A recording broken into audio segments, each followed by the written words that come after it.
Welcome, everybody. This is Porter and Tom with another episode of Spider's Sound Off. Porter, last week we talked about the move to the A10 in the quest for more at-large bids. That move paid off 3 short years later in 2004 when the Spiders men's team received an at-large invite to the NCAA tournament, ending an 18-year drought for an at-large bid. Despite a very tough non-conference schedule, the men's team was not trending towards an at-large on January 15th. In fact, we were coming off 3 straight losses, including a bad loss to LaSalle, which moved our team to 8-8 overall. But things were about to change. Facing the toughest road stretch of the season, the men had their backs against a wall. Looming was an out-of-conference game thrust into the middle of A10 play against number 12 Kansas. Kansas had won 52 straight non-conference games in Phog Allen Fieldhouse, and on a cold Thursday night in January 2004, they had every reason to believe it would be number 53. Instead of Tom and I telling you what happened next, we have a very special treat for you. We are joined today by Richmond Spiders Hall of Famer and star of that upset victory over Kansas, Mike Scrocchi. Welcome, Mike, and thanks for being our first ever guest on Spider Sound Off.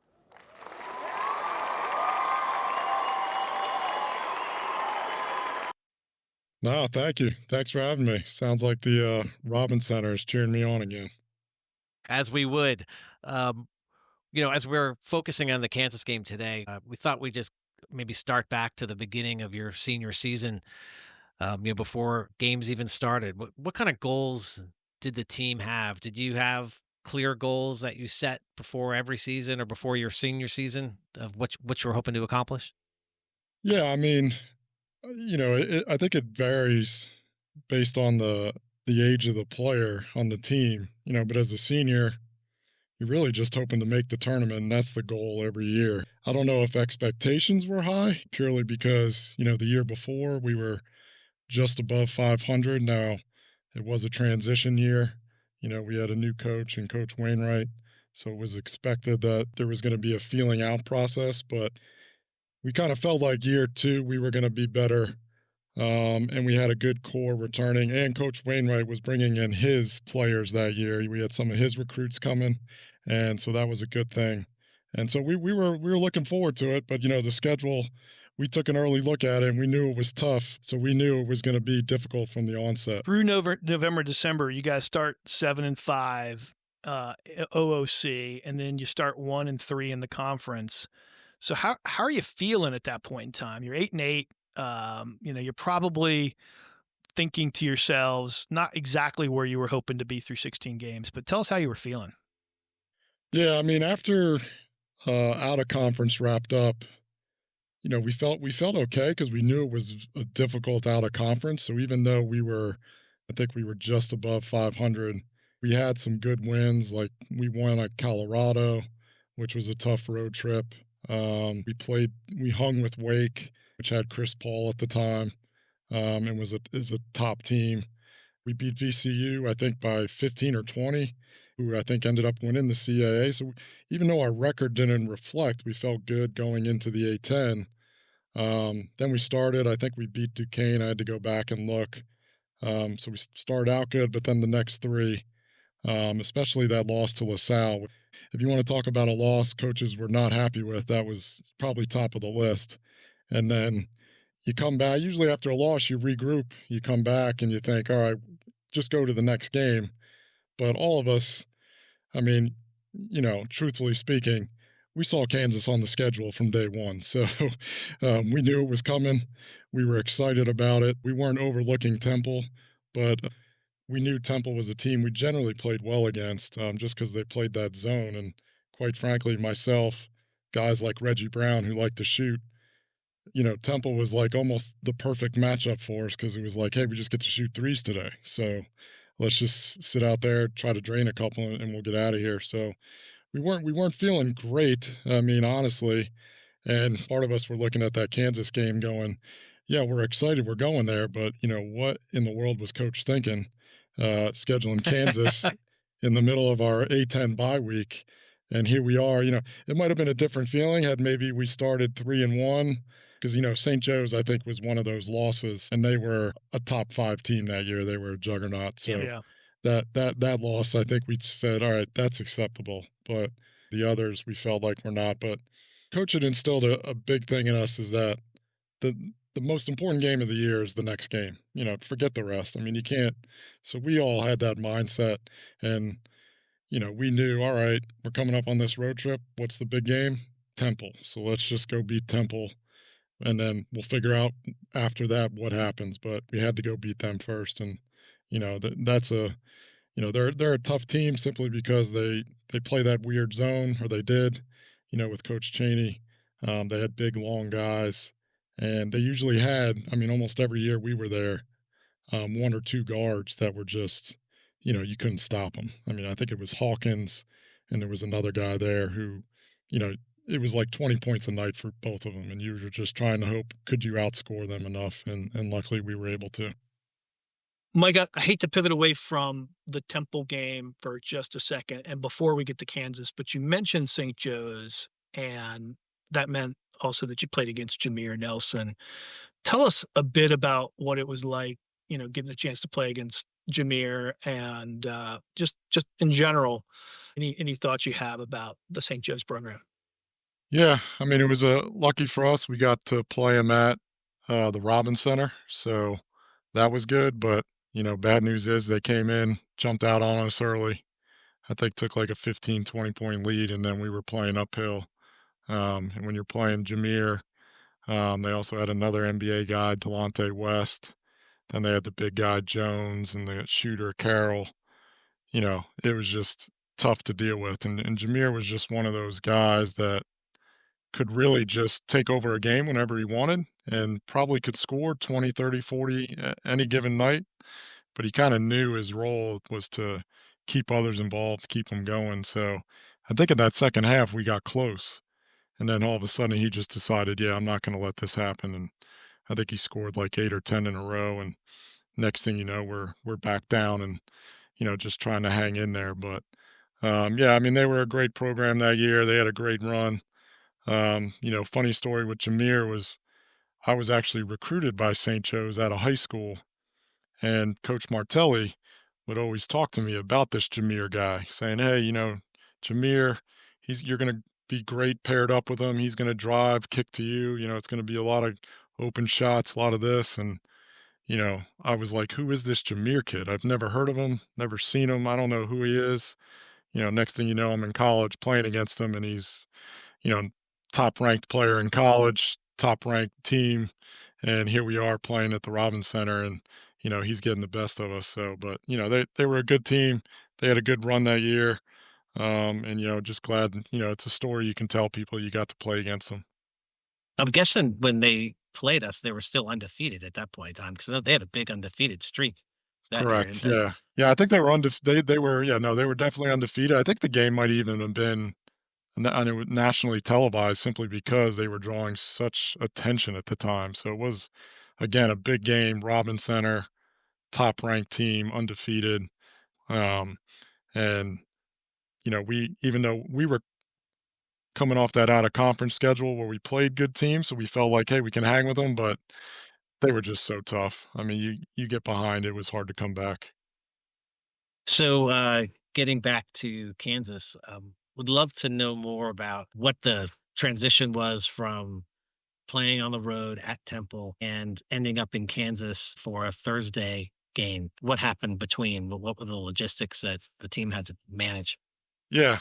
Luckily, we were on break, so we didn't have any classes to deal with. And, coach always tried to instill in us, you know, how he liked road games better than home games because he said, hey, look, on a road game, you get to act like a professional. You get to go out to eat.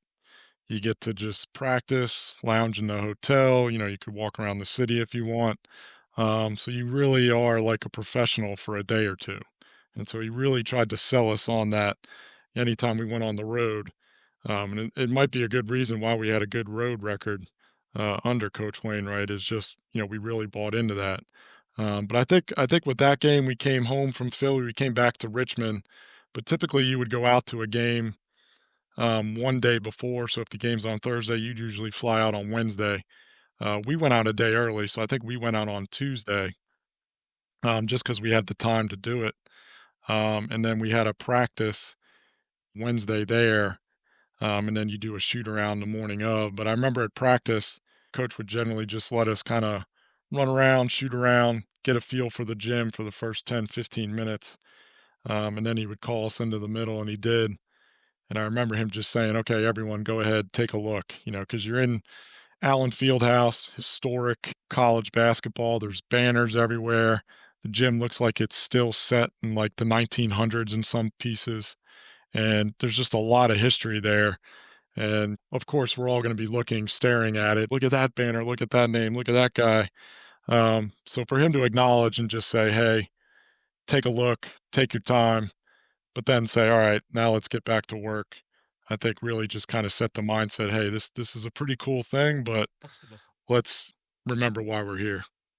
How much, I guess, pregame scouting are the coaches able to do like during that practice the day before the game? Are you talking about all of the great players on Kansas and kind of their tendencies? Like how much are you able to study that up in between Yeah. games?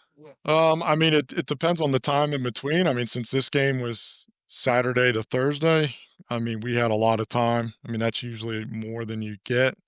So our team, I think it was Coach Winecki who probably had that scout. Um, they go over every play because they split up the teams per coaches. Even though your game might not be for 2 weeks as an assistant coach, you're already scouting them. So they're well prepared. It's just now, can you translate that information to an 18-year-old kid who's in college and probably not as focused? Yeah. um, so it's really just a matter. But I mean, the scouting is pretty intense. I mean, we know what plays they're running. We know what they're called. Even sometimes we know the call for it. If teams use hand signals, we would know the hand signals that they're going to use. But it's a mind game too. They're gonna we expect them to change it because we expect them to know that we know this. Um, but a lot of times, you really just try to hone in on the things they run the most, their biggest tendencies, and then you don't try to overload because if you're thinking too much, then you're just gonna ruin when you get out there what you're trying to do. So, and a lot of it is focused on too. What are we going to focus on? What are we going to try to do offensively?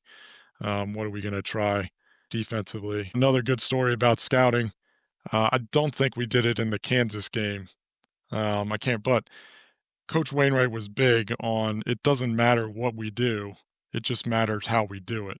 And one of his big things that we did, and a lot of people don't know this, is for a lot of our out of conference games, and I think some of the in conference games, our first play of the game, we would typically run a play that the other team ran.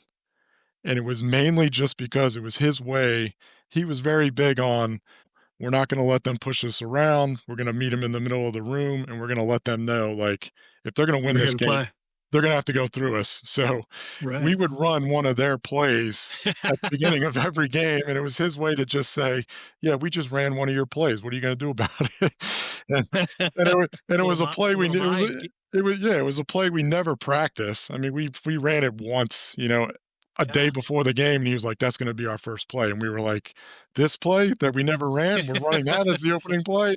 But finally, we got used to it. We were like, "Expect us to run one of their plays," Yeah. and so, but it was his just way of saying, like, "Listen, man, it doesn't matter what we run. It doesn't matter how it just matters how you do it and how you execute." And so that was something I thought was funny that we would do a lot of games. We would run one of the other team's plays to open the game. So Kansas had won 52 in a row non-conference games. You guys had to know that going in. You're in the locker room before the game starts. I mean, what's the feelings? Are there nerves, or are you guys amped up? Yeah, we were pretty amped up. I mean, just because, we typically would get to a game about an hour and a half before, maybe 2 hours before.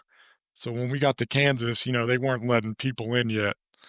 So we go out there to shoot around, just get warmed up, kind of get our light sweat going. And then they let the students in. And at Kansas, they're camping out.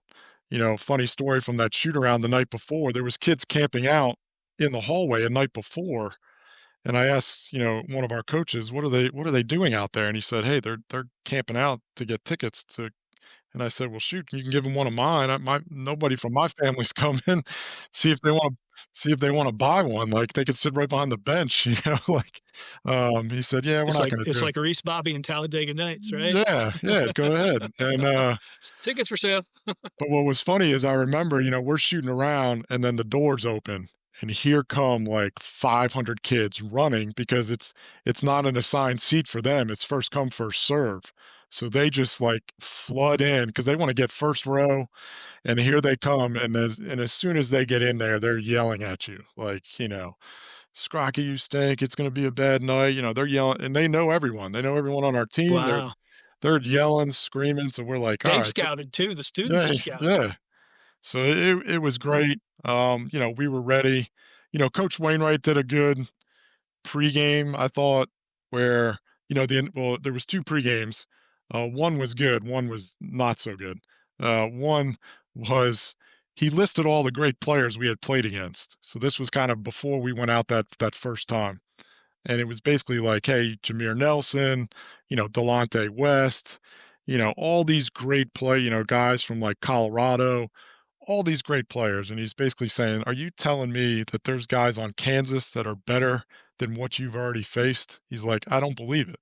He's like, you guys have played against good players. They're no better than any of these guys. You guys deserve to be here. You can take them. Let's go. So we go out, do our initial warm up. Then you usually have a second time where you come into the locker room and, I don't know what his mindset was with this one, but we come in and he just started yelling at us. And not to get too descriptive, but someone had used the bathroom and not flushed.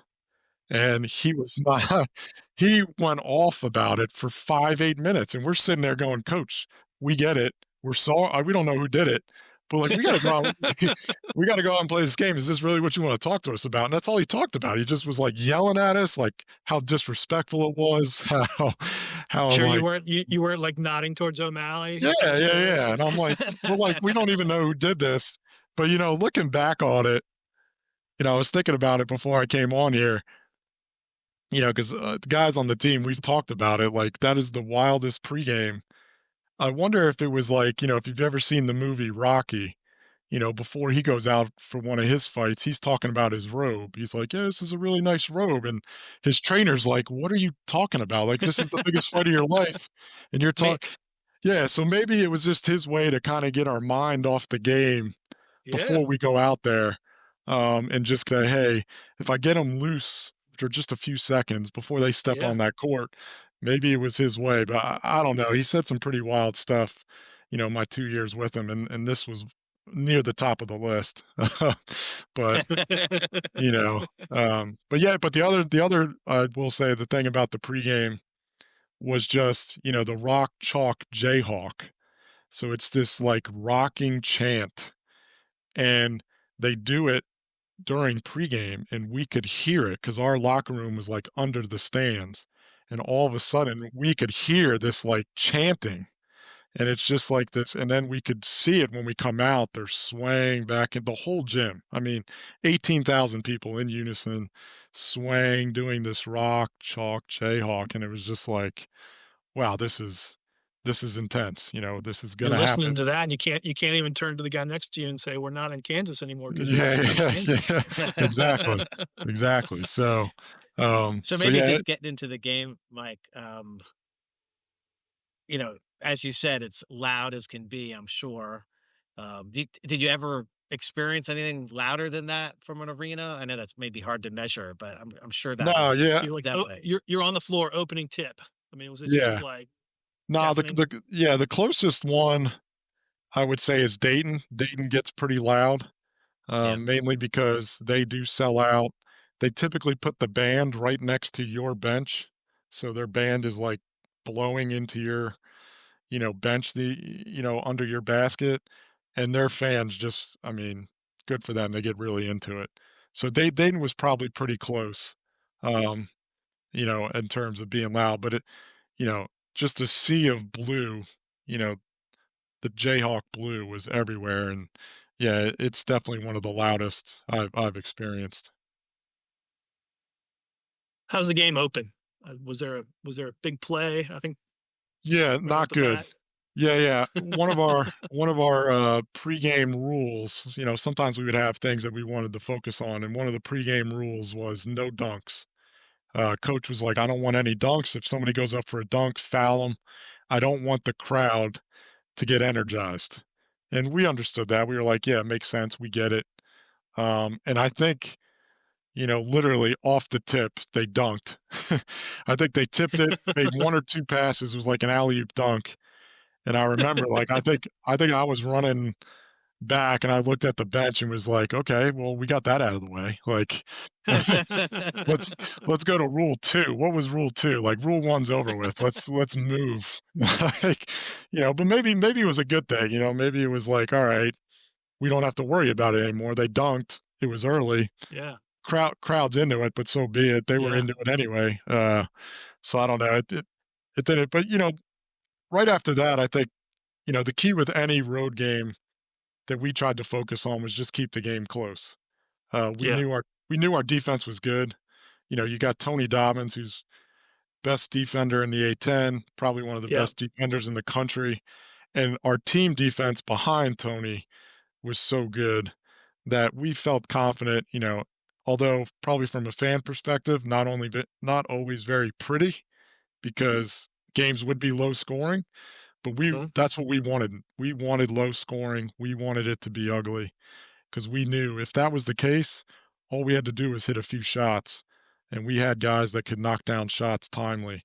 So we were able to do that early. We never let them kind of get away from us. They would go up 4, go up 5, never let it get to 8, 10, 12. We always just were able to make that stop early because typically on these types of games, especially Kansas, playing us, they probably looked at us and said, "All right, easy win." They We're wanted, gonna squash these guys. yeah, they want to jump out early. They want to jump out 15, 20 point lead in the first half. And as long as we can get through that first half and not have them do that, now the second half becomes a whole different story for them. I was watching that game, and I remember I was watching it with a good friend, and we felt like you guys weren't intimidated right from the start. Like, you're right, Kansas would go up 5, and you guys would claw back, and then you go up 7, and you guys would claw back. I think we were 9th overall in the country that year in defensive efficiency, according to Ken Palm. Tell us about Tony Dobbins, one of the greatest, if not the greatest, on-ball defender I've ever seen play at Richmond. Yeah, I mean, Tony had the ability to make up for a lot of stuff on defense that, maybe we didn't do so well. Definitely, A10 defender of the year, I think 2 years in a row. And then, definitely one of the best defenders in the country at the time. He was just so long, could come up with a steal when you needed it, could come up with a stop when you needed it, just kind of did all those other things, steals, rebounds, those blocks, um, loose balls, but we also had guys on the back end that would help. People forget that was Gaston Maliba's freshman year, and he was not built like a freshman. Um, yeah. You're And right. then you had Kevin Steenberge, who was 6'10", long and lean and could block shots. And then you had Eric Zweier, who felt like he was there for 8 years, and was kind of a shell of himself at the time. Him and Reggie dealt with back issues, but still, anytime you could throw a guy out there who's built like a tight end, 6'9", 250, um, coach did a good job with those big guys. He frequently rotated them. He wanted them to be fresh. So they never played long minutes, but the minutes they played were intense. And you pair that along with Tony, it's a good recipe on defense and something that we definitely focused on throughout the year. So you're at halftime. I think you're down 5. Do you remember what halftime was like? Was there a big halftime speech, or was it just getting rested and getting back out there? Yeah, I mean, usually, yeah, not much at halftime. Usually, I mean, for me, it was usually just rest because I typically had played a lot in the first half. But you know, to back up a sec, before we went into halftime, an interesting story from this game that kind of I think sets to our mindset. I think I mentioned earlier about us running other plays, and I actually talked to this guy about it. People forget too, like who played in that game. And one of the people that played was Peter Thomas, who was a walk-on. And I remember him coming into the game because I asked him this question a year or two ago when we had an alumni event. Kansas was shooting a free throw, and it was just before the end of the first half. And I looked up, heard the buzzer, and next thing I know, I see Pete Thomas coming in the game, and I'm looking like, why is our walk-on coming in the game? We're not losing by 20. It's the first half. What is Coach doing? And I look over at Coach Wainwright because he's standing behind him, and he just gives me this look like, deal with it. And that was his mindset, was like, it doesn't matter who I put in there. It doesn't matter. And now credit to Pete. He was not a typical walk-on. And I think that showed later in his career. I mean, he was, we were fortunate to get him at Richmond mainly because I think he suffered an injury his senior year in high school. I mean, he very well could have went somewhere else, D1, and played and showed that. But that year, he was our walk-on. And most games did not play. And I asked Pete, I said, hey, did Coach tell you were coming in that game? Like, did you have a lot of family there? He was from Arkansas. I wasn't sure on the map if Kansas was near Arkansas. I was like, is this a home game for you? Sometimes they try to schedule home games. And he said, no, nobody told me I was going in. He just yelled my name and I ran in. And so, and he played about a minute and a half, 2 minutes, didn't do anything to hurt us or anything, or he was just fine. But I think it just kind of set the mindset of like, it doesn't matter who I put in this game. You guys are going to figure it out. And to your question, we went into halftime.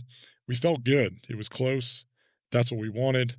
We had kind of taken the crowd out of it a little bit. And now the key was we had just shortened this game to 20 minutes. Now it's a 20-minute game, not a 40-minute game. And we just need to continue keeping it close. We know they're going to go on a run. That was usually our halftime speech. Expect a run out of them, but don't let it go too crazy. And then we've got to counter with one ourselves. So that's what we were thinking coming out. We felt good. We liked our position, and we just knew we had to keep it going. And that's where we'll pause things. Halftime in Allen Fieldhouse. Next week, Mike takes us through the second half of that epic Kansas game and what it meant for Richmond's NCAA at-large bid. Make sure you're subscribed so you don't miss part 2 of our conversation with Hall of Famer Mike Scrocky. We'll see you then on Spiders Sound Off.